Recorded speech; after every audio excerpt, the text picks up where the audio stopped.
When you went to the hospital, they're like, okay, stay calm, don't move, stay in the bed. No, you've got to get them moving as fast as possible. The diaphragm actually starts compromising within about 12 hours. It starts losing capacity that fast. People who do yoga, meditate, understand deep breathing, they're halfway there. So what we do is we just magnify it with our tools. A lot of those muscles are postural muscles, so they're under tension very often and they become very tight and hypertonic. When you can roll on some of those things or massage them or stretch them out and create some movement there, it'll open up your breathing capabilities for sure. My last 2-3 hours of work for the day from 4 o'clock on, I'm laying on my stomach on the ground with some sort of ball underneath my ribs, and I'm on my laptop from there because I've gotten all that tightness from sitting down all day. Pay attention the next time later today when you check email. Watch how your breath gets shallow. You're going into a sympathetic state just checking email. Or when you're going on social media, it does the same effect. Your stress level, whether you're angry or anxious or whatever it is, but those emotions create this buildup in stress. If you're at a 9 or a 10, telling you to just do this long, slow exhale is kind of like coming up and just saying, hey, calm down. Right? It's not effective because I'm telling you to react at a 2 and you're feeling like a 10. So what I always teach people is you can use the breath as a tool to bring you from a 10 down to a 4. And then when you're at a 4, you can do some of those slow pattern breathing that'll help you come down to a 1. Start simple. Basic. That's it. So right now, today, this is what people could do. Hi, everyone. Welcome to the show. I have a little bit of a different scenario today. I have 2 guests on the show shot at 2 different times. Now, the reason I did it, I have Mark Carbone, who is with Breather Fit. It's an apparatus and a device that's been developed to not only make you more aware of your breathing, but even train your breathing, inhaling and exhaling. And I started thinking after I did the interview that it would be really important to talk to somebody who knew a ton about breathing, whether you had a device or not. And so I brought in a good friend of mine and someone I'm fortunate enough to work with, who is the head of programming for XPT, PJ Nestler. I've had PJ on the podcast before. He's really, really knowledgeable, not only in breathing, but around performance and movement. And so what I did with each of them was discuss some of the fundamentals of breathing. And I know we talk all about it between Patrick McCune and James Nestor and Wim Hof. Everybody's talking about breathing. So again, it's just about trying to make this more applicable to everyday living. And how do I do it when I'm sitting in a chair or when I am being a high performance athlete? And so with Mark Carbone, we get a lot of information and data and statistics on breathing and things we can do to improve and support our breathing. And with PJ, we went a little bit more organic in the way that we're talking about, hey, also when I'm managing stress in everyday life or I'm at the highest level in performance, what are the ways that are best to breathe, to get ready to breathe, to support good breathing, healthy breathing, to mobilize, to know the mechanics of breathing, and just how to use that as a tool in our everyday life. And the other thing I really appreciate about this conversation is it's so important to be using our noses to breathe. You know, the big taboo is not to be a mouth breather. But like PJ points out, there is a time and a place for everything. And so he does also a very good job at deciphering if your workload or your nervous system, whether you're stressed out or working out, is at a 9 or a 10, you're not going to downregulate or get back down to a 2 or a 1 simply by using nasal breathing patterns. So we dive deep into the best ones for managing stress, sleep, and performance. So I hope you enjoy my conversations with Mark Carbone and PJ Nestler. Mark Carbone, welcome to my house. Thank you. I want to just start off this conversation to really put a framework around and emphasize the importance of not only breathing techniques, mechanics, and lung health. I think a lot of us, I do find it interesting being in the space of like performance or wellness, that a lot of times, unless it's like really impacting us, like the doctor's like, hey, now you're in trouble, I feel like we don't think things are that important. True. And so maybe you could just set up for us why breathing mechanics, breathing correctly and effectively and efficiently and the health of our lungs is so critical? That's a great question. Actually, I fell into this about 9-10 years ago. And before then, I was just like most people, is that now that I know so much about the lungs, everybody should have a pulmonologist. That should be your primary care doctor, because we don't do anything until it's too late. Either you're too old, or you get COPD, or you have asthma, or it's some other chronic disease that drives you to it. And here's the thing. People don't realize it, but after age 30, your lung capacity actually starts going down if you don't take care of it. So you're getting older, you're hitting 50, 60, 70. You actually think you're supposed to get slower. It is not true. You're just taking less and less oxygen all the time. And you're just, yeah, you'll die of a heart attack or something else, but you didn't realize it, that you're just sucking all that oxygen slowly out of your brain. And, dementia, it's tied to it. It's a reduction of oxygen. So what I've learned when I took over the company 9 years ago, it's been around for over 40 years. And so PN Medical. Yeah, PN Medical. So, and it was founded by your mother-in-law. And then you married to her daughter, and then she was going to sell the company. Yeah, 16 years ago, I met the love of my life. I mean, I married above my pay grade. I'm just, every day is a blessing for me. And she's got this amazing servant heart. She's just so beautiful. And I was learning about the company, from afar, because I was working. I had a job. I had a company. I'm a serial entrepreneur. But I think at the time I did take a break, and I worked for one of the Fortune 100s. And she was getting ready to retire, Peggy, the founder. And I'm like, wait, let me take a look at your company. And she was going to sell it to, I believe it was McKesson or Medline. Those are two big medical companies. And I'm like, hold on, you're sitting on something, because I invent stuff. So I'm like, we could bring this in the home, and I could take this to the next level. I've already got ideas. So she agreed to sell it to me if I agreed to honor who she honored, which was the patient and the clinician. And I said, no problem. And I did, and took over 9 years ago. And it's for me, the first few years, the learning phase, because I breathed just fine. I didn't have asthma or any chronic issue. So, okay, we're going to help people. And then the more I got into it, what actually drew me to it, because I did have a really good job at the time, is the stories about that, someone 75 years old can't hold the grandchild, can't go out and check the mail. And these things come in all the time. And I was taken back by it. And of course, the technology side, because what I was doing is I was sitting on the sidelines complaining about healthcare. Just like a lot of people, it's too expensive. It's not working. They're not doing what they should. So instead of doing that, I said, I want to do something about it. And I said, let's create a connected device. So as soon as you put it in your mouth, it can predict an exacerbation 14 days before the patient even knows it. So originally, Peggy created the category 43 years ago. There was nothing like this. It's combined respiratory muscle training. And what it is, you put a small device in your mouth. There are no drugs. It's just pressure. You're pressurizing your inhale and exhale, changing the pressure dials. And what it does, it strengthens the diaphragm at the core. That's number one. But as I was seeing that, I'm like, wow, we could make this connected. And then it could go to home health, and we'll save a lot of cost for pulmonary illness, it's around the third or fourth leading killer is COPD. So why not make a difference? Very affordable device. And I jumped in, had fun, did it, started it. 9 years later, or actually 3 years into it, Special Forces reached out to us. So then we went into Special Forces because, of course, they're tip of the spear. They're always looking for something new. And they were looking at tiny sensors to go inside the nostril to see how the soldier's doing on the battlefield. Was this to give them more tools to downregulate, use the breath to downregulate, or stay focused or calm? Or what were, like in that performance arena, you have recovery and downregulation and things like that. What are they trying to use it for?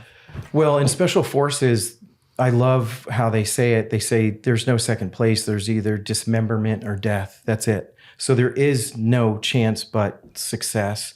And what happens when they're challenged, and actually what it is that they felt that they hacked the heart. They understand the heart, but they didn't understand the lungs and all the muscles around it. There are actually 94 muscles around the lungs that support it, and then 125 that support posture. So what they saw is when someone's trying to shoot, first of all, you're dropped in from 13,000 feet. You're typically dropped into the wrong position. So you have to run for cover.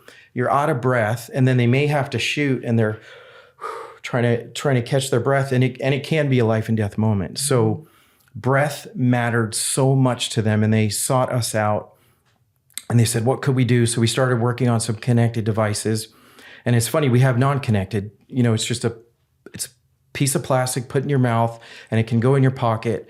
And they wanted something simple like that to start with. So we did some tests. We first started with the Rangers. And what they found is that, this is interesting too, is that the selection process to make it into the Rangers or the SEALs was dropping. These 18, 19, and 20-year-olds looked super fit, but guess what happened? They're like this now. They're just crunched up. There's no diaphragm. There's no core. So they're being in that C curve from the phone and technology, and sitting more has put them in a more dysfunctional place. Yeah, and we thought, okay, here are these specimens. They look super fit, super strong. Because parts of the training are more sophisticated, and if they're going to take any kind of support, chemical support, they've got really good chemical support now. So you have all these sort of external things that help you. But just that sitting and that kind of, like I said, the C curve really collapsed. It collapsed the diaphragm. Wow.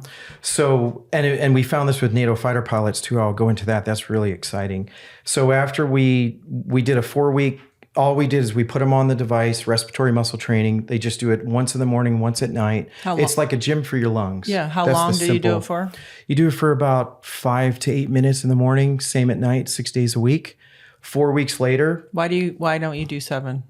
Just to make them feel like, give them a day off. And does it the changes. area get fatigued? Like, I mean, I've done some deep breathing, and it is work. It is. It's a smooth muscle, so it fatigues a lot slower. And Right. it's a giant parachute. The diaphragm is huge, attaches to the backbone all the way up to the front. And it is actually the pressurizer of the trunk of your torso. So after just doing that do you get to exertion? So I'd say a marathoner, or if you're about to do a big event, you're doing something that's intense. You're a triathlete. You're about to do Hawaii. Well, you should not do it a couple days before. You got to take a couple day break. But it is okay to hit that muscle a lot, or to hit all those muscles and the accessories. It is okay to hit that a lot. They can do 7 days, but what we found, I mean, we're 2 million people into this, 2 million patients and super athletes, elite, back and forth. And there needs to be that day off. You know why it is, though? It's because they get bored. Yeah. Every regiment, every protocol, people quit or they stop. So you have to find a way to engage them and keep them engaged. So giving them that day off, and sometimes you give them more days off, because adherence is key. Just because it's great, just because it works, and just because this is really simple does not mean you're going to do it. So they did this process. We gave them some protocols too. We gave them sleep protocols, just a couple sleeping techniques, and then some situational techniques when you need to focus or when you need to downregulate. I can share a couple of those techniques with you. But the 4-week protocol using the breather, that was the breather fit. It was the sport model. And their one big number was the rucksack run. It's a 2-mile run, and you're holding a 60-pound backpack, and they got that down by 39 seconds. Wow. Which is huge. Yeah, that's huge. I mean, that's a pretty far distance. Yeah. And it was great. I mean, the pass rate went up, so very successful. So were they using this as a tool, sort of like, hey, if you think you're going to try to go through BUDS or enlist, maybe you want to practice with this device prior to coming? Yeah, and that's how were what you guys we did. using it? Sure. What happened is they were about to go to school, and again, they all looked super fit. Everybody looked amazingly healthy. And when we started, and what we did at the start, we did respiratory functional tests. So we tested their MIPS and MEPS and about 10 other factors about them. And we saw that everybody had an issue. And at the core is none of them, all the ones we tested, none of them actually were breathing properly. We're born belly breathers. We breathe properly when we're born. Yeah. So let's start there. Actually, let's say, hey, in a perfect world, this would be the mechanics that are correct. What does that look like? I mean, little babies obviously do it. Their bellies expand, their diaphragm, but maybe just give us that 101. It's very simple. It's just belly breathing. And the easy way to do it is you put your hand on your belly and you don't move your chest. Keep all this quiet, and you're just inhaling through the nose.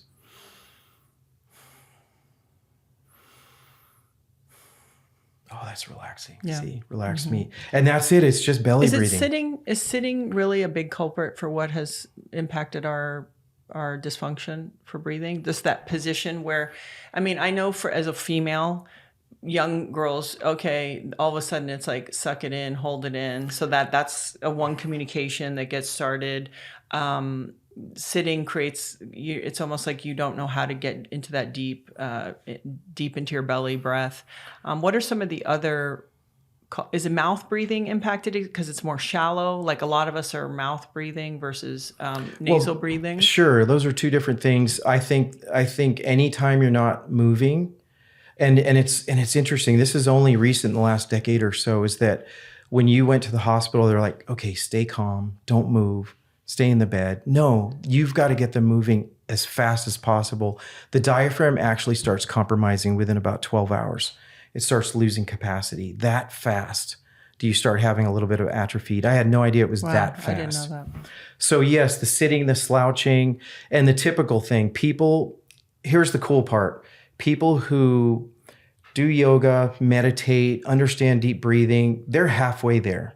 So what we do is we exemplify, we just magnify it with our tools. Mm-hmm. If you learn how to deep breathe and breathe properly at the right time and really activate that stomach, but also yoga, if you're moving, just stay mobile. Mobility matters.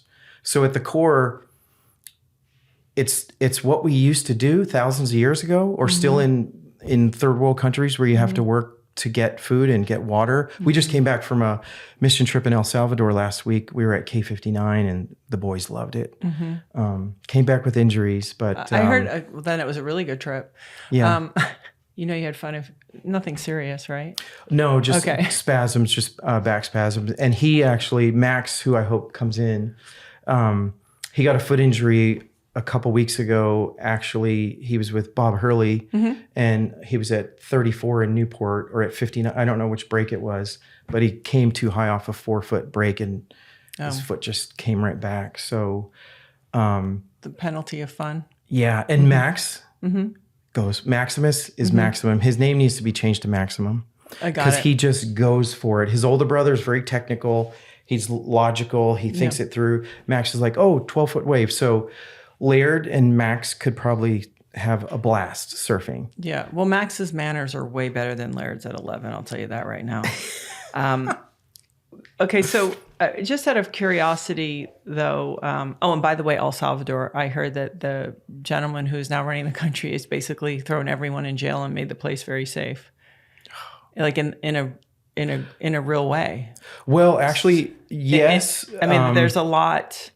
I have a friend from there, and they've said that he came in and really made some moves, and now the people are much safer, and that for tourism, it's way better, and there's some interesting things happening. It is true, and we are just so blessed that we get to work with one of the smartest people on earth about the lungs and the respiratory system at mm-hmm. Mayo Clinic, Bruce mm-hmm. Johnson, mm-hmm. and they've actually tapped him. So El Salvador is asking him to come down and help the people, because what they do is they give them pills to fight all the parasites in the water, and the pills run out by like October. So they get a stash in January, and by October they all have diarrhea and they're all having issues. Instead, we should just fix the water. So they brought those little 5-gallon jugs, put the filters in them, went house to house. It was a blast. And this is what's really cool, because our kids get to surf all over. They get to do all kinds of things. Yeah. They're homeschooled. Mm-hmm. They do not understand bullying and all the other issues that kids face at public school. So we always say, you guys have no idea what it's like in Asia or Africa or other third world areas. And they go, yeah, Mommy and Daddy, we don't. Yeah, I know. So now we say, you just came back where everybody was, their houses all had mud. There was no electricity, no clean water. And so I hope that works. Yeah. I mean, because, yes, I understand that it's better for them to see things you can't say it because that's not their point of reference. Yeah. That's one of the biggest things I've learned as a parent is they have their point of reference.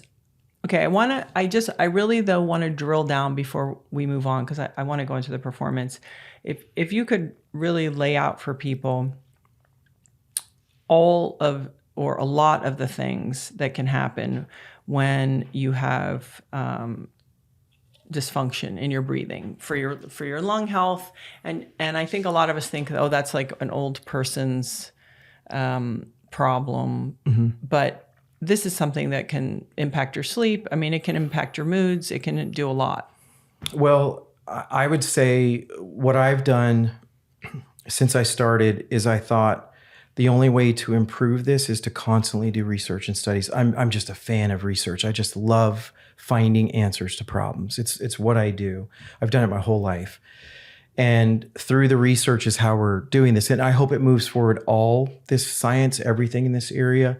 And again, it sneaks up on you. So if you feel like you have no problem, and again, I'll talk about the fighter pilots too, being in G suits, what it does to them.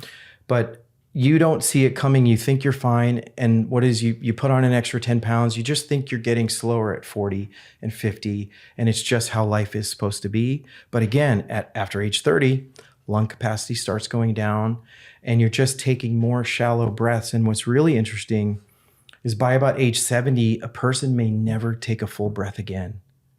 It's weird. Stats show it. And that just also, I mean, we know from upregulating and downregulating, I can't imagine how you feel, like your emotional state. I actually have an uncle that passed away a few years back, and it was because he couldn't fully exhale. Yeah. And I thought, I was like, what does he mean? Yeah, that's what it is. It eventually it's too late. So what we do is we help regulate everything better. We move the gases better, the CO2 and the O2. It just, the exchange goes more efficiently and deeper. And if you're strengthening everything around the lungs to cause that movement in that trunk, it's going to make you a more efficient breather. And you actually can reverse things. You can't fix a damaged lung. If you have COPD, it is damaged. You can't repair the lung, but you can make what's left more efficient. Like I watch people who have one lung. We have a lot of people who have just one lung, and we make that lung work more efficiently, and they feel like they get back. So what does that look like for somebody listening when you say make a lung work more efficiently? Is it the flexibility and the capacity? Like what about that makes it more functional? Well, if first off, starting with that torso. So you've got all the cavities in there. You've got the pelvic floor. You've got the abdominal and the thoracic. Think of it as a soda can. So when you're strong and healthy, a closed soda can, you cannot crush it.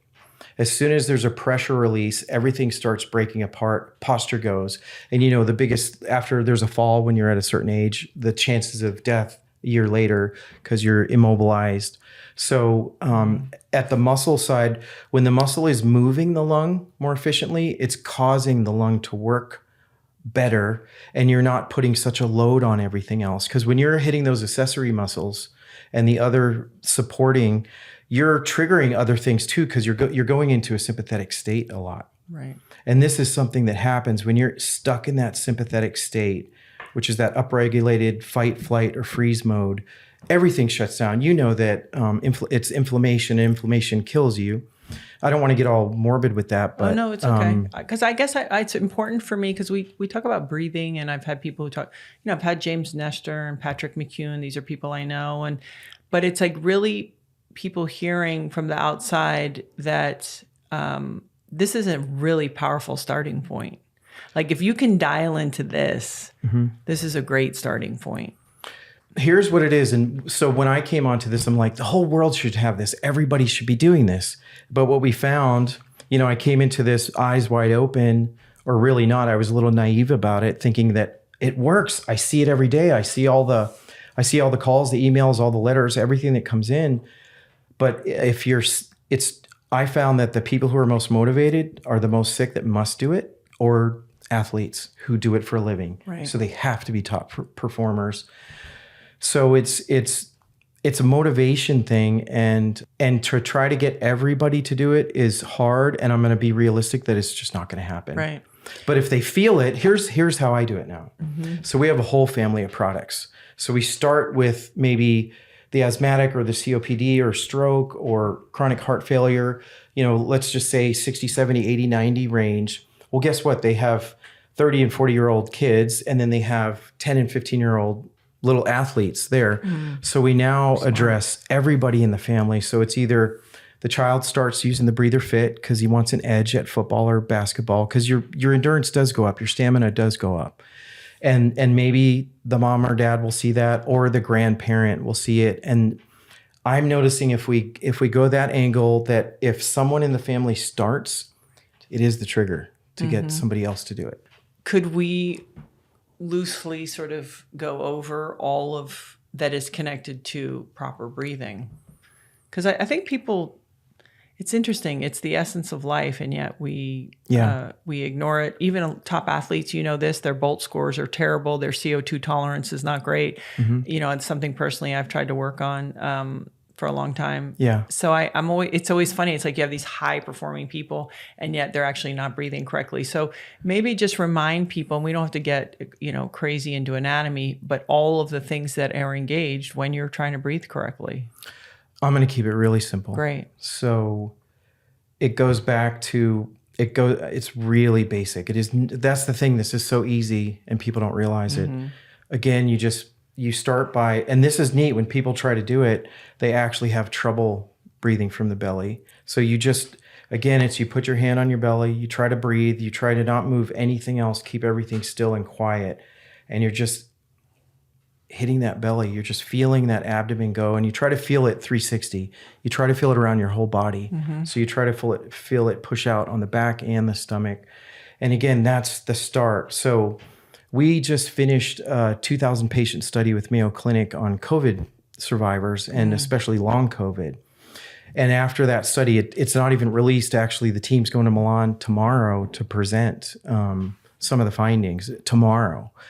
So what we did, I applied for 2 patents based off that study. And the first was that we found, and this then trickled down to all the athletes and everybody else, which I alluded to at the beginning, is that we didn't realize that, and we started this a year and a half ago. So a year and a half ago, we started the study, and we saw the dysfunctional breathing pattern. So what happens after COVID is a lot of people get dysautonomia. So their autonomic nervous system goes out of whack, and you have to reset that. So I thought, use our device. It'll solve everything. It's this magic elixir. No, it's almost like doing a squat. If you do the squat wrong, you're just going to get hurt. Yeah. So if you don't do it right, using our device, you have to learn right. So what we found is that no one's ready to use it day one. You first have to check your breathing. So the way we do this is we found real simple. It's a reset. It's a breathing reset. So it's 5 days to 15 days, depending how long it takes you. And all you're doing, 10 minutes in the morning, 10 minutes at night, you're just doing a 5-5. You're not falling asleep. You're just inhaling for 5, exhaling for 5 out of the nose. And you're just sitting calmly, laying down, but you don't want to fall asleep. And what you're doing is you're just resetting. You're trying to get back into the parasympathetic state. And that is, and again, I hate to say it, it's so basic with all the science we're doing, all the devices we're creating. I appreciate this because I think sometimes we want to jump ahead, or we think, I know how to breathe. It's like, oh, really? Sometimes it's that solid foundation and getting that deep. We even tell people occasionally, and it's different, obviously with the breather that you guys have, it's a different tool. But a lot of times there's a woman, Valisa Branich, she does a lot of breathing, really good. But it was like, hey, lay on the floor and take your finger and put it below your belly button. And I even tell people, if you can't grab your breath from your nose to make your tummy go out, when you inhale, push your tummy out. Because it's almost like having to get them to understand how it's connected. Yeah. And it's like, listen, I understand. If you can't do it, that's okay. Just when you inhale, push your belly out. So when you're saying this, it makes perfect sense to me. So you'd have people almost do a training wheels before they would get to the breather after COVID? Is that what you're saying? What happened is that we feel, first of all, the whole world had to start wearing masks. Yes, the medical industry got used to it. As soon as you start, you learn how to use the mask, but the rest of us didn't. So everybody started forming a little bit more of dysfunction. So we feel like the whole world has to have this basic breathing reset.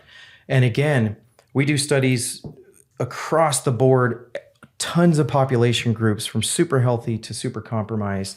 And what we found now, we've changed our whole approach over the last year, is that you have to start with the reset. Can you just deep breathe? Just deep breathe for 10 minutes. Can you actually sit still for 10 minutes? That's the hard one, actually. Wait, what do you mean? Well, a lot of us can't. It's hard for me to sit still for 2 minutes. So when I started doing it, it was so, and I actually did it with my wife. We just went out on the porch and we just sat in the morning and sat at night. You're still married. Good job. Yeah. And it actually helped the marriage. It's actually good for us. Do you think that it's just because you have a busy and a lot of things you're excited about that you want to do, that you're just like, I want to get out there and do it, that the stillness is hard? Well, for me personally, it's, running a growing business, having 2 athletes in the family, trying to bring them up to a world-class level. That alone is a job in itself, with all the coaching and the coaches and the travel and, inventing new things. It takes a lot. And, now we're building a dream house, and it's our forever house. It's 100 years old. And I made a really big mistake getting a 100-year-old house. And everybody warned me. Yeah, those are harder to do than a whole new one. Yeah. Yeah. So the pressure and the growth, and we're growing internationally. So what was really cool with COVID is Germany was the first one to jump. So the whole country of Germany, all their long COVID centers are going to have our devices, and they're going to launch them actually pretty soon. So with that whole the expansion internationally, there's just never a moment. And I got to tell you that, and we homeschool. Now my wife does that. Like, wow. And then I expect my wife to actually work too, a couple hours a day. So I'm a little bit, I need to downregulate. You need to calm down a little bit. I got to calm down. I think about this a lot because we have a lot going on, and I'm always, and my husband is always the one who's like, is this what we're doing with our lives? And I think it's important for all of us to look at that. And listen, there's times that we're busier than others. You have young children; they have missions. You're on a mission. Your business is growing. I think when you can collectively, as a family, agree, like, hey, we're gonna gear up here a little bit, and then we'll find our way. As long as it doesn't take over. So let's go back to COVID, because it's impacted everybody in one way or another. I think what did I see that you had COVID 3 times? Is that right? 4 times. 4. I'm just now, we were here in California 6 weeks ago for some national surf competitions, and we got it on the plane back. So I'm still recovering from the brain fog. Maybe you're just too busy. Oh, and I don't sleep. So, and you know the importance of sleep. Oh, yeah. Oof. Okay. So why don't you sleep? You're solving all the business things and all the plans in your sleep, or why are you not sleeping? For me, it is. It's I fall asleep fine. 4 hours later, start thinking about work. And then I actually make that move over. I turn the phone over, and it's over. You look at your phone? Yeah, like 2 a.m. Oh, no, Mark. Oh, it's bad. Get it away. Yeah. My wife tries really hard. No, so you can't. You can't do that. Maybe I'll commit in front of everyone here. Okay, do that. That I will start sleeping. If you guys care. It's not about start sleeping. Just don't have your phone within arm's reach. And you have a breathing pattern guaranteed somewhere in your pocket. What's your breathing pattern to downregulate and go back to sleep? It's the 4-2-4-2. So Polly DeTiro, who you guys know well, I love Polly. He is like, now that's a special person in the whole world. Yeah. Very special human. You two must geek out together. Oh my gosh, he is amazing. So he taught me the 4-2-4-2. And he doesn't probably sleep either, though. I don't think he does. I don't either. 5 hours maybe? Maybe. So 4-2, inhale, hold. 4-2-4-2. Yeah. So 4 in, hold 2, 4 out, hold 2. A couple minutes, 3 minutes, you start to downregulate. Yeah, it starts calming me down, and then hopefully fall asleep. That, like I said, the initial fall asleep's easy. Yeah. It's that wake up in the middle of the night. And for me, people have their thing. For me, it's God. And what I'm missing is I don't pray enough when I do wake up, and I need to go to prayer and just, you got this, no problems bigger than God. Yeah. No problems bigger than me. Well, the notion of like, give it to God, I think is a good notion for everyone. Yeah. That whole thing of control the controllables, and if everything else, it's like, and it's so interesting because I can sit here, you spend hours and days. I have my own version of this, of knowing, and even knowing what to do. And I think it's really great for people to understand that it's still a practice for you and for people who know, and that we're working it out because you do have things that you care about that worry you, that you want to do. And it's using that tool, but I think, because I can go to sleep, but I don't stay asleep as well. And I think not looking at your phone is probably really a good idea. Yeah. That's a good start. Okay, so COVID, or somebody who has dysfunctional breathing, you've got this retraining period. And let's say, okay, so if you have a breather, there's a protocol. I'm sure that it comes and it gives you ideas about how to do the training for time and sets and, pressure and things like that. For a householder at this moment, in this very moment, they say, I want to start today. What would be a way that they could do it? Start without anything or yes, with? Is there without? A way? I know it's harder because you sort of utilize deeper muscles with the device. Sure. But is it just even taking these nice, deep, full, whole, round breaths? It's a couple things. You can do something during the day, and anyone who's at an office, so I'll share that. But again, it's starting with what we got a second patent on, which is that whole reset of breath. It's really just the 5-5 pattern for as many minutes as you can handle it. If you can make it to 10, great. If you can only do 3, it's much better than nothing. So starting with that, start simple, basic. And that's it. So right now, today, this is what people could do. And then during the day, pay attention the next time later today when you check email, watch how your breath gets shallow. Oh, I hold my breath. Never mind shallow. Certain emails, they come and I'm like, I'm holding my breath. It is like, you should be hooked up. We use the Aura Ring and other things. We use all the connected devices. We're always doing studies with different ones, and we do like Aura and Garmin. And, it doesn't test right at that moment, but it does. Everything's changing, and you're going into a sympathetic state, just checking email. Forget about all the rest of the day. Just notice that. I would just say, just if people could do one thing, is when you're going on social media, it does the same effect. Same effect. What about you? What about me? And you're diligent, and your emails come through. What trick are you doing before? You know what's interesting is, can I be completely candid? Oh yeah. All right. That's the only way we do it in this house. All right. So the shoemaker. Oh yeah. You don't have any shoes? Follow. I don't have any shoes. I do. So I catch myself, and then I will even stop using the breather for a month or two. And if any employees are listening, I do sometimes not use it for up to 2 months.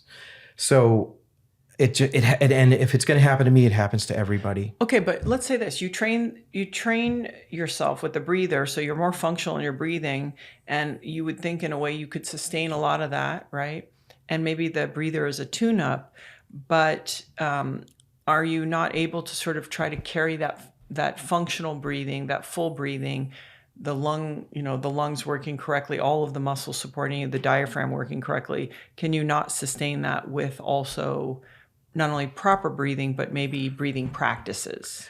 Well, this is what I like about James Nestor. And, I'm in the middle of writing a book, but his book, because he's an investigative reporter, he took breath to the next level. And there's been so many books written, but the way he did the Tim Ferriss approach to become the guinea pig, and I have too, is that for the last 2 years, my wife and I, all 15 years we've been married, we always get blood work. We're always checking our vitals. We're always trying to stay healthy. But for the last 2 years, I knew I was running and gunning so hard and going so fast.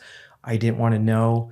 I was hitting this level of stress and making it on 2 hours of sleep 2-3 days in a row. everybody could notice but me. Nobody wanted to be around me. But I did not want to get blood work for the past 2 years. I just got, and again, it's anecdotal, it's me, but I really feel, because I've truly been doing this I've been doing it for about 12 years, really using it. My vitals came back, everything, I'm 54 now, and with not sleeping very well for at least 5 years, my vitals are all amazing. My numbers, cortisol's too high, testosterone's a little too low, basic things. That'll get you to do something. And I haven't been working out in 2 years. So really? I'm just at this, and I'm trying to surf with the boys, I'm learning how to surf. Oh, and they're ripping. Oh my gosh. And Shea Lopez is their coach. So Shea took me out the other day and he's like, hey, I don't like the way you need to get out with the boys. It's going to lift everything. The boys will be so happy to have you out there with them. Yeah. So he takes me out. And to whoop up on you. He didn't give me a leash. So you're swimming. He takes me past the break to the second break. Of course, on my first wave, there goes the board. He's a good 1/8 of a mile away from me. I know he did it on purpose. And because him and Laird, they got stories together because they have some great stories from in the past. So, but he's so amazing as a human. He was back to me within like 15 seconds because I'm like this, dude, I'm not going to make it. I feel like I am going to drown. He came around, he didn't come to get me. He just pushed the board and still made me go swim to it. I love that. That's who he is. So I feel that if I didn't do what I was doing, I would already be pre-diabetic. I would have high blood pressure, and having COVID 4 times, people around me, family members who have it, their blood pressure now is high, all these issues. And anyone who's taken the vaccine that I know has issues. Yeah. So, and I haven't taken the vaccine. Yeah. And you got COVID 4 times. It's interesting. So talking about that, do you think that there is an importance, so people hearing this, do you guys have a warm up and sort of cool down element to the protocol? How does it work? And for people listening, I don't want it to feel like, oh, this is exercise, because everyone already has a knee-jerk reaction to that. This is something else. This is something you can do for a few minutes. You don't have to break a sweat. Now, if you do deep breathing practices, you can exert a lot of energy. In fact, I know Andy Galpin, Dr. Andy Galpin, and we were talking about carbon bonds. And so he goes, listen, if you think about it, people go running and they go, I've lost a couple pounds. And he's like, yeah, because calories, you're breaking carbon bonds. And so sometimes for people to realize, you will not only get more energy, but I think your physiology gets awakened when you start to breathe correctly.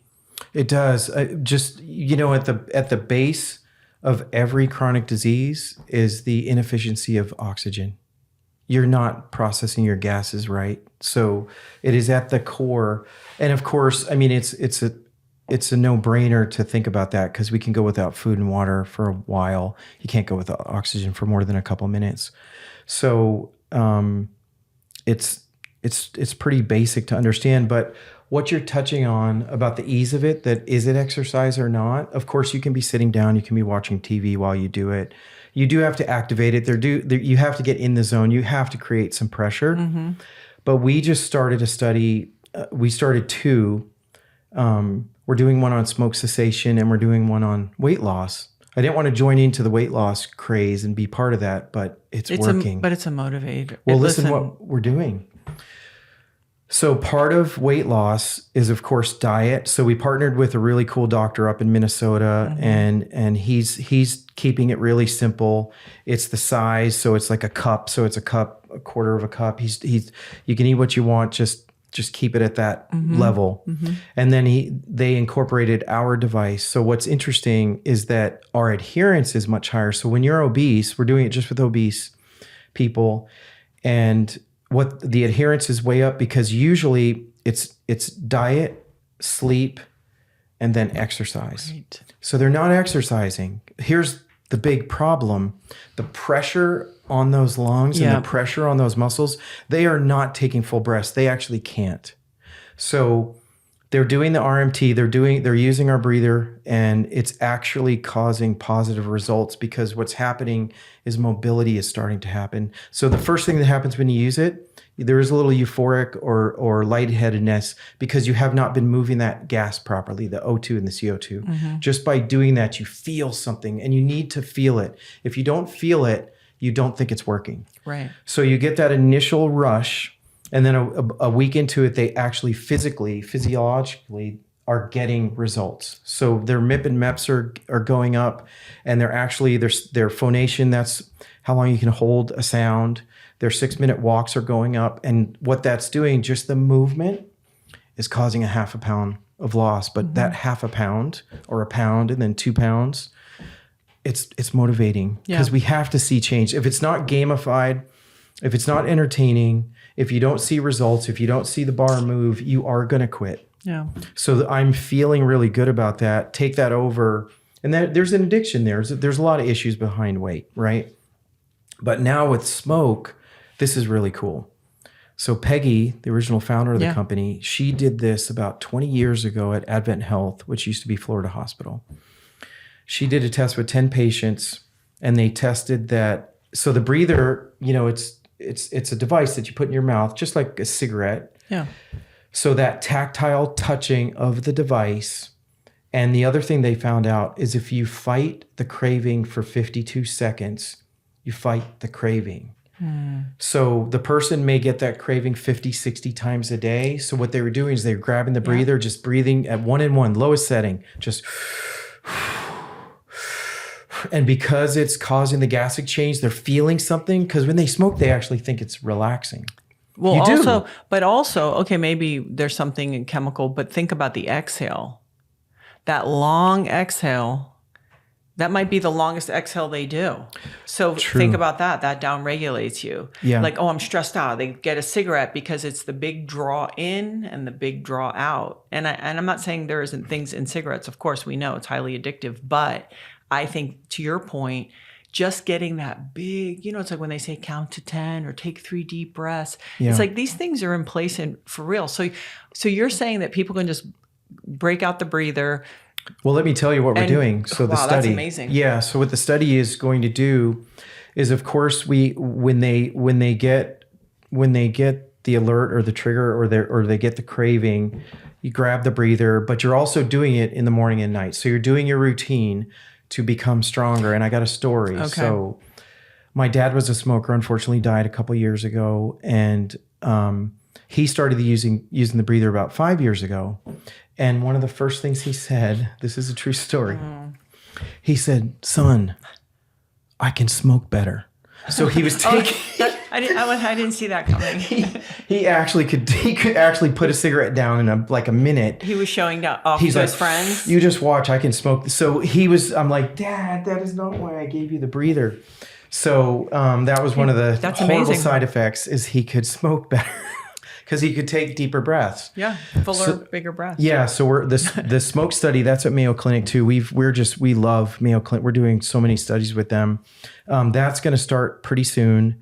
And there are, like I said, it's you do the practice, you do the respiratory muscle training, and then every time you get the urge, you grab it. Yeah. And then there are other little protocols we have in place when other urges happen. And here's the thing. Why is it still going on? Because it's hard to beat that one. It's hard to beat smoking. And Mayo Clinic even has a physical facility just for nicotine addiction. So they are one of the top in the world at this. And they know that the dropout rates, they're high. And we're going to have a big dropout rate. We're going to have people come back. But what I love about this is we are a non-pharma company. So everything we do is without drugs. And 150 years ago, before the Gates and the Rockefellers created the pharma industry, people did things naturally. And from Nestor, American Indians and all over the world, people had straight teeth. They didn't have cavities. Those big jaws. Big jaws, because they could really breathe. Wait, who was the dentist? Beautiful old book. I'll remember it. Where you go to these old tribes, and because they were nasal breathing and their jaws were closed, they did have all this room for their teeth and just so beautiful and square. But that's the other thing that your breathing would do is I would imagine that you're also seeing it changes the structure of people's faces. Well, orofacial professionals use the breather too. Mm-hmm. And a lot in California, actually, there's a lot that use it here for their patients. I don't know enough to go deep into that, but I know that we have a lot of customers just for that. Oh yeah. Listen, I would put money down that, there's women now and men actually, especially in California, where they'll do attachments like chin attachments, jaw attachments, right? Yeah. And a lot of facial structure would be improved if you were nose breathing. Oh, sure. Nose breathing and then, chewing. So the processed food. Oh, you know how the blue zones are going away. Yeah. So, and they went back to Japan, the new Amazon series, and that blue zone is almost gone. Yeah. We got to them too. We send them all our stuff. I call it the tan food. When all the food is tan and you can just kind of, put it in your mouth and it sort of melts. But these are real things and people don't give it any credence at all and thinking that, this impacts you. That's why. Now with your kids, did you know how they always talk about like, we did some taping and stuff. One of my daughters was actually tongue-tied. And so we had underneath her tongue snipped. Yeah. Because I was, when she was little, like 4, I started noticing when her other teeth were coming in, it was quite crowded. Yeah. And so I checked to see if she was tongue-tied. When they cut it, her jaw opened up. Yep. She sleeps with her mouth closed. And a lot of people experience that and they don't know it. Do you guys ever have parts of the protocol that you follow up and see if people can pay attention to if their mouth is open or closed when they're sleeping? Or is that just another lane? It's funny. We're doing so many studies. We've got like 50 lined up. So this is down there. This is going to happen. It's on there. Okay. Yeah, it's on there. Because it's a big one. What's funny is we now work with professional singers and actors. Do they blow it out of the park? They beat the athletes. Oh, of course they do. They blow them away. Well, they control their breath. Oh Think my about gosh. That. So we launched this device called Breather Voice, and guess who one of the first customers was? Adele. One of the first. It just sounded good. One of the traveling Hamilton cast. Oh, because those guys, amazing! Night after night. Oh Hello. my gosh! When I met them, I met a couple of them. They are Olympians. Yeah. So they're holding people up while singing, while dancing for hours. That's really cool. Unbelievable. So wait, what are they getting? They're just in tuning up and toning up their lung capacity and breath control and stabilizing all those muscles by using the device? Okay, I'll share something that nobody knows yet. Oh. So we're doing a novel study with opera singers, but this is different. Most of the studies that have ever been done are with students. So we sought out all over the world people who are successful in Europe, mostly in Europe, some here in Chicago and New York, and so we got real paid working successful opera singers who are at the top of their game, because what we found is audio files, the recording of audio files is really strong up to about 40 years ago. So you can compare an opera singer from 40 years ago to today. And I've been wondering how I can say this. I'll say it and see what happens. Okay.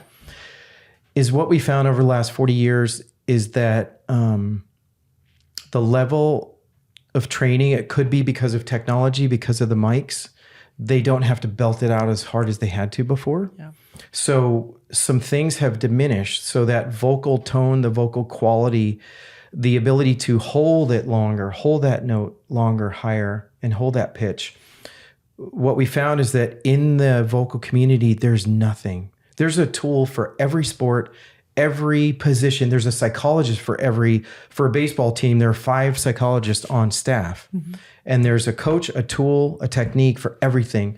For voice, there are, if you can afford a vocal coach, or you breathe through a straw, or you do warm-up techniques, there's nothing like this.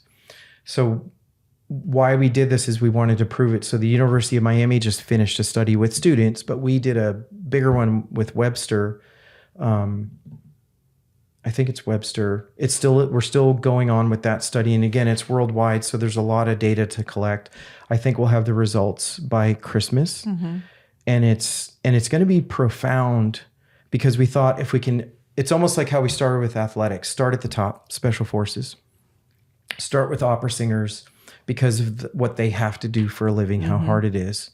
But when I see Broadway, now I'm changing a little bit. Broadway actors and performers, unbelievable. Yeah, what is that? 8 shows a week or something? Well, Hamilton was 6 a week. Yeah, it's crazy. But they're going city to city. Yeah. Yeah. So what about if someone's listening to this and they go, gosh, I wonder how my breathing and my lung health is. How would one even really start to assess that and take a deeper look at that? Do we have sort of markers, or is it like, listen, we can all breathe better, and so we need to put some energy and effort towards it? That's a great question, and I've been taxed with that, and I actually personally put it on myself, is that how can we move the ball forward without it being too expensive? So there are things you can do. You can do the Bolt test. You can do phonation test. You can do a lot of these free, simple breathing exams or just tests to figure out where you're at, to figure out where your baseline is. And we do that. So when we're doing all these remote studies, the COVID test was remote. That's what Mayo wanted. They did not want the clinician to be there. They used our software app, gave it to everybody, and then gave some protocols in the app for you to do. And there are tests built into it. You do a test every week, different type of test to see where you're at. So you're actually testing yourself, and you're doing it in your bedroom or wherever for free. So there are ways to get that baseline. I could share it in the notes in your that'd be after great. You do the show. I would love to share that with people. I remember the first time I did a Bolt score, which for people listening, it's basically like your CO2 tolerance. And it was very average. And for you. Yeah. And I since have improved it. I mean, this is going back maybe 6-7 years ago.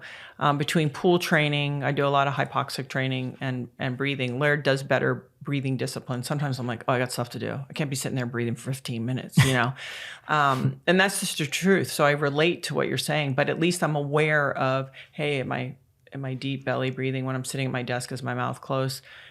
All of that. But I will say that a lot of athletes, so I don't want people to feel discouraged if they don't have like a high tolerance to CO2 or they're right away, this isn't easy. I think that's like that for a lot of people, even if they're looking well conditioned or can run fast or what have you. So I don't want them to be intimidated, thinking, oh, something's wrong with me. It's like, no, it's just a practice, and you can improve very quickly. That's the key, is you can improve and you can get your lung capacity back up. Yeah. And you probably know this too, that they did the study on people who are getting lung transplants, and that's how they proved that lung capacity is a factor of longevity. Have you had Dr. Hyman on, Mark? I know Mark. I haven't actually had him on. Yeah. You want to tell me about that? Well, I mean, Nestor's the one who made it popular about that study, brought it back to the forefront. But I'm studying what Mark's doing too, and it's just all the things he's looking into, and it's fascinating. It's all simple. It's really simple how to do all this. They've done a really beautiful job about politicizing, like even Damask's work. And I mean, from my point of view and from observing it, I remember in the beginning when they're like, okay, you don't need masks. I was like, that's fine. And then it was sort of like, you'd only house the vulnerable. Why would you shelter healthy people? Okay, fine. Then it was, oh no, you need a mask 5 feet. No, 6 feet. I was like, well, okay, well, that's weird. And also like, okay, walk into the restaurant with the mask. Oh, but it's okay. Once you sit down, you can take it off or just think about it. I mean, the whole thing got a little crazy, right? And like I said, in California, they're gunning to bring it back. It's just the way it is. Okay. So let's say, because my whole thing is the people who are the most vulnerable have to wear the mask the most, right? They can't say, hey, I work from home. These are people that have to go to work. And so a lot of times it's the most vulnerable group is getting their ass kicked the most by these rules, right? You could homeschool your kids. You could be at home. I could too, whatever. So if somebody has to wear a mask, I can't even believe I'm asking this because for me personally, I would rather say, like, have we not passed this? Like the fact that we're masking children again at certain schools is a tough one. I think it's tough to see. Rebreathing your CO2 we already know the damage on that. Yep. Could we just talk a little bit about? Paul worked on that one with us. He did. And what are we? I have all the findings. So I can share it. Whatever is we're allowed to talk about at a third grade level for people to understand. If we're wearing the mask, what's it doing or what's it not doing? And I'm talking about the BS mask that they have. I'm not talking about, Yeah, that's touchy. So here's how I worked around that. They're keeping my saliva out of your mouth, right? Yeah, okay, great. Yeah. I don't know. Like, what is it doing? If I cough, is it keeping my particles away from you? I don't know. Here's what we did though. Because you just said it, the frontline workers, what are we doing for them? Because there's a mass exodus in healthcare. Yeah. Like they're leaving. Or they stayed the whole time. And then it was like they already got COVID or didn't and said, hey, I didn't want to get vaccinated. And then they're going to get fired. You'd be like, well, they were there for the worst of it. Yeah. Here's what we did. I just love research. So we did a study with the frontline at Mayo with the MDs. And what we were trying to do is protect them because yes, the patient, but they're just seeing hundreds of them a day, or it's just they're just the volume. Bombarded with the volume. And what are we doing for them? So we did a study just for the employees, and we tried to do it at the MD level, and it was a resilience study. So what we thought, if we could build up their resilience, if something was coming, they would just be stronger when it hit, and then we could help predict the resilience going down. So we had them using Breather Fit, and we gave them a series of breathing protocols, a sleep protocol, a calming protocol, a right before surgery protocol. Okay, so before, like a calming would be what, a longer exhale than an inhale type of protocol? There are a couple different calming protocols. There's the instant. I know there's the double inhale exhale, but there's one even shorter than that. If it's like I'm about to blow up at my spouse or whatever's going to happen, or I'm about to go into surgery and I need to calm down. So you can actually do something simpler. It's just a single inhale through the nose, and on the exhale, you just do the sigh. So it's, and the sigh just triggers that vagus nerve. So the vagus nerve is saying, oh, get out of sympathetic, go parasympathetic. And it feels instant. Just by me doing that, I actually calm down just a tiny bit. And I think that vibration does something to us too. It does. Frequency I think so. matters. Yeah. It does. So with the doctors, we actually lowered perceived stress by 18%. Okay. That matters because stress is a precursor to almost everything. Yeah. What about sleep? What was the suggestion for a preparation for sleep? Yeah, the sleep protocols, they had the 4-2-4-2. We did that for sleep. But we tried to so we gave them 7 different breathing protocols based on the situation. They gravitated to the calming and they gravitated to the sleep. And they all had aura rings. So we were measuring what was going on. We were measuring HRV. So HRV improved and then stress went down. Okay. So 2 big factors. And HRV is it is a telltale and when stress goes up. So, and then temperature, because the ring does temperature. So we were checking those vitals, those statistics, and it was very helpful. But simple, they did the breather. They did the breather fit. Simple in the morning, at night, 6 days a week. And then again, those breathing protocols. So like I said, the calming and the pre-sleep were the 2 most used. And that we felt, bottom line, it took them out of the sympathetic state. And also fortified maybe their system a little more. So if someone let's say someone goes, okay, I've got to wear a mask. I'm going to work. I'm adhering to the rules. I used to, when I go to the grocery store, I'd say to the ladies, hey, when no one's around, can you just pull that thing down and blow out all your CO2, get rid of it. Try to, is there anything that we could invite people to think about if they have to sit and wear a mask, because they're going to work for 8 hours a day, that would at least maybe support them or make that a little better? Well, the study we did when the mask came out is that if you wore the cloth masks, if you wore the N95, the tough ones, it was more acidosis. So you became more acidic. And then if you were wearing a cloth mask, you became more alkalosis. So the bottom, here's what we found simple again, is that when you take the mask off, you actually might be hyperventilating or taking shallow breaths for up to 5, 6, 10 minutes after it's off, because you do tend to just have shallower breaths when the mask is on. Yeah. So just consciously calm down and do the 5-5 for about a minute before you put it on. And then when you take it off, and try to take it off as often as you can at work, if we are going back to that. Well, you're sitting in California, you live in Florida. They're rebellious. So different. Yeah. I mean, it's so funny here where everyone's like, it kind of blows my mind. I don't, it was just interesting that even with the mask off, you continue to shallow breathe. That's what we found. Oh, it makes sense because that's the pattern Your you're habit. locked into. Yep. Yeah. I'm going to talk about the fighter pilots because that's special. The Top Gunners. Oh my gosh. Those guys are super cool. And it's neat. The pro athletes look up to them and they look up to the pro athletes. Sure. They both just get together. It's really funny. And what we did is there was a real issue because the F-22s, F-35s are too fast. Like a human cannot withstand the G-force. It's way too fast.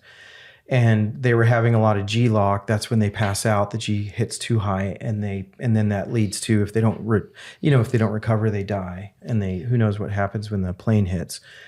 So it's a real problem, and it's happening all over the world as technology improves, and the G suits just aren't there. So the G suit's supposed to get all the organs back as they get shown. The organs go right up there, go right down, and it's just what it's doing. If you could do a X-ray machine while they're going through the G to see what it's doing to the body. Again, so what we found is that because they're in that G suit, they're like this. They're just, if you're claustrophobic, there's no way you can wear one. So you're just contained that whole time, and the diaphragm is completely not being engaged. Right. So we focused on that. And again, I talked about that soda can. That is the perfect example that the diaphragm is the regulator of the pressure.